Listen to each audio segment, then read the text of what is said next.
Now, let's talk about the royal family. Let's talk to former royal editor of The Sun, Charlie Ray. Hi, Charlie. Hello, matey. First of all, I think we got some footage of Thomas Markle, Meghan's dad, talking to Good Morning Britain this morning. Take it away, Tom. I'm open to it at any time, but I don't see it coming. What do you think stops the brothers being able to meet this week?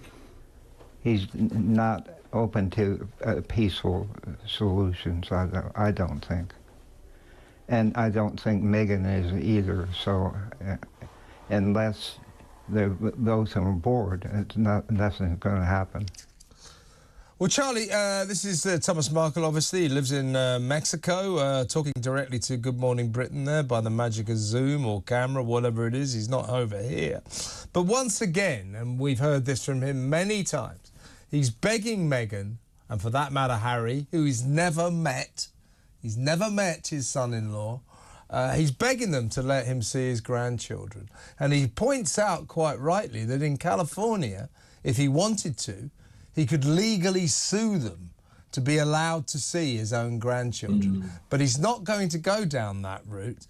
But, you know, is there any prospect that Meghan will accede to his request? Will she ever let him see his grandchildren? Well, in the short term, Kevin, I don't think there is any chance of him being allowed to see his grandchildren, which is a great pity. Now, this is a man who's already suffered. He's got serious health problems. Yeah, you can hear him. He's got a stroke. Yeah, he's had a stroke. He's had a stroke, and he's very concerned because his doctors, apparently, from what I can gather, have told him that he could have another stroke. And he is pleading with Meghan, especially Meghan and Harry, to see his grandchildren. And let's not forget, our king has only met Lilibet once. So, you know, he's in effect in the same boat. He hasn't seen the kids since they moved over to the US, apart from the Jubilee. But I mean, poor old Thomas Markle. I mean, he makes the point. You know, I haven't seen Meghan for 5 years. People who get prison sentences for 5 years usually come out and they're rehabilitated. But where's my rehabilitation? I haven't done anything wrong.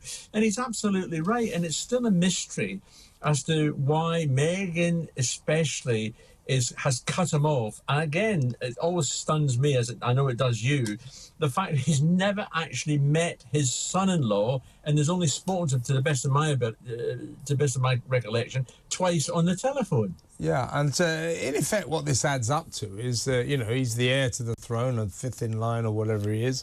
OK, he's never going to get the gig, but he's an important person in the royal firmament.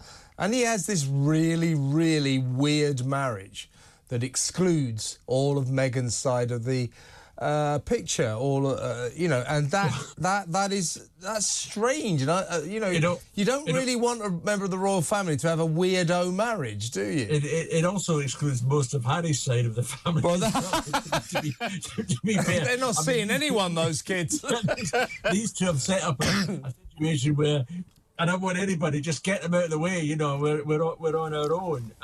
It is a great pity, you know, for poor old Thomas. I mean, let's not forget, you know, the king here is, what, 3,000, 6,000 miles away from California. He's only 70 miles away. It's not rocket science for them to just zoom down there in their cortege, their powerful cortege at all. And they wouldn't be causing any environmental problems either. So I feel for Thomas Markle. I really do feel for Thomas Markle. Yeah, he made a few mistakes, sort of got inveigled in by a paparazzi into doing some very silly pictures. But, you know, he shouldn't be vilified for that. He doesn't understand the media. People turn up with thousands of dollars in their hand on his door. He made some mistakes. I think she should forgive him and let him see his damn grandchildren. What is the matter with that woman? Let's talk about Prince William. First of all, Harry, Harry? I'm Charles. I just called you Harry. Yeah, Charles. King Charles Ray here. Charlie, he's bringing in he wants to sort of modernise his operation at Kensington Palace. and he wants to bring in a chief executive in a business sort of style. I don't know if he quite understands what a chief executive is.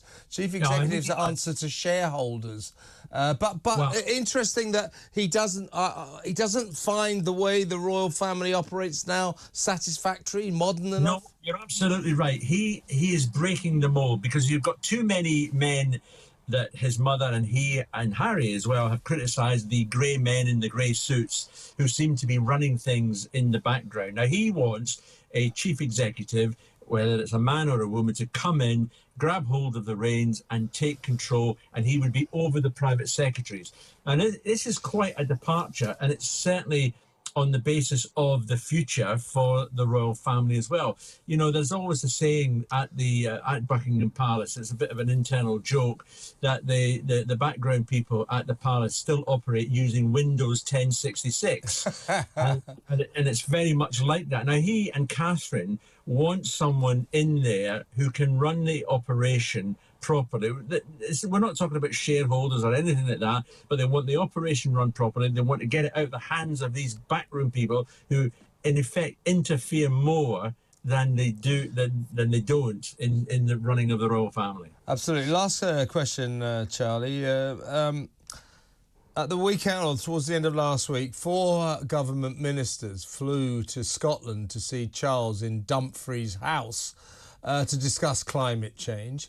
And Prince William later this week, in the next couple of days, will fly to New York to take part in the United Nations Conference on Climate Change.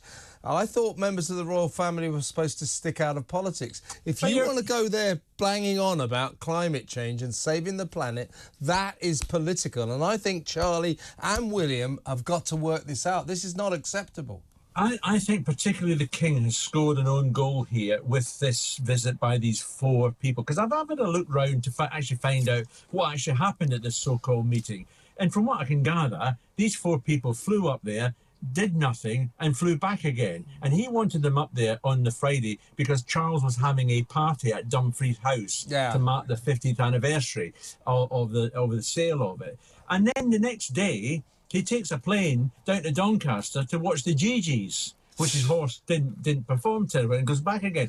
Now, you cannot keep saying to people, you've got to lower your carbon footprint and everything else, but it's okay for me to hire private jets, and not even hire, but get private jets and bring people up.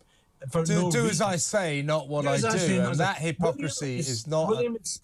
William is slightly different. He's in the US at the moment. He's there for his Earthshot Prize, which is, you know, encouraging people to come up with schemes that will help the planet. Yeah, I'll tell you what will help. I'll tell you what will help the planet, Charlie. Is Prince William not flying to New York to save the planet? How about that? No, you're absolutely right. I can't argue with you. Why not just do it on Zoom? Why do you have to be at the UN, you know, to look in at what's going on? I mean, they've got this great, crazy thing in their minds about the green planet and everything else, but it does them wrong. It's hypocrisy. It's hypocrisy, and we're not going to put up with it anymore. You want to save the planet, you stay here and don't get onto jets and fly over to New York to say, let's save the planet. Well, you just help destroy it. Charlie, great to talk to you. That's Charlie Ray, former royal editor for The Sun.